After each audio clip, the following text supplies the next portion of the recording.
Donc, en gros, j'ai décidé d'écrire sur ce thème-là parce que, bon, le thème c'est Dieu, famille, patrie, et j'ai rajouté et Sa Majesté. Parce que, comme on l'a bien vu depuis le début du règne Harper, on a vraiment un gros effort de la part du gouvernement de tenter de redéfinir l'identité canadienne. Cette stratégie politique fait un peu consensus, autant au niveau des éditoriaux, des journaux, que des académiciens, que des militants. Tout le monde s'entend pour dire que Harper a vraiment une volonté claire et nette de redéfinir l'identité canadienne sur des principes conservateurs ou néoconservateurs.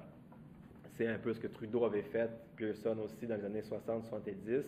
Harper veut faire une espèce de retour en arrière sur des valeurs qui étaient largement basées sur la monarchie britannique comme étant la pierre angulaire de l'identité canadienne. Un multiculturalisme, oui, mais avec certains principes, certaines valeurs normatives fortes, beaucoup plus que le laisser-pour-soi libéral. Et donc, c'est un thème qui revient beaucoup. Là, j'ai beaucoup d'exemples que j'ai mis dans mon texte par rapport à ça. Bon, remettre, par exemple, le préfixe royal dans les noms officiels des forces navales et des forces de l'air canadiennes. Enlever les tableaux d'Alfred Pellan, vous savez, le grand moderniste québécois de l'édifice Pearson, qui est le premier ministre qui était celui qui avait enlevé les préfixes royales des forces navales et des forces de l'air canadiennes. Toutes les dépenses au jubilé au Canada de la reine, les tableaux dans les ambassades canadiennes de la reine encore. Harper a même offert un tableau de 100 000 $ à la reine, un propre portrait d'elle-même.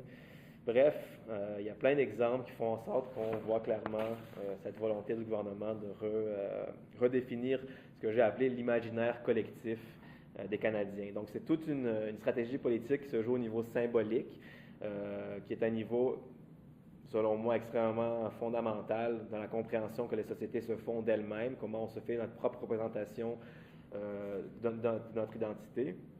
Alors, il y a une stratégie politique au niveau symbolique très forte, qui est celle de refaire tout l'imaginaire collectif de comment les Canadiens se représentent, se voient eux-mêmes en tant que Canadiens.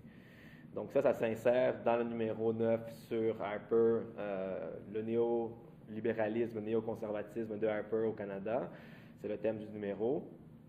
Donc, ça prend une place au niveau du symbolisme que le gouvernement déploie et ça s'insère dans toutes les stratégies conservatrices qu'on a vues depuis que Harper a commencé son règne.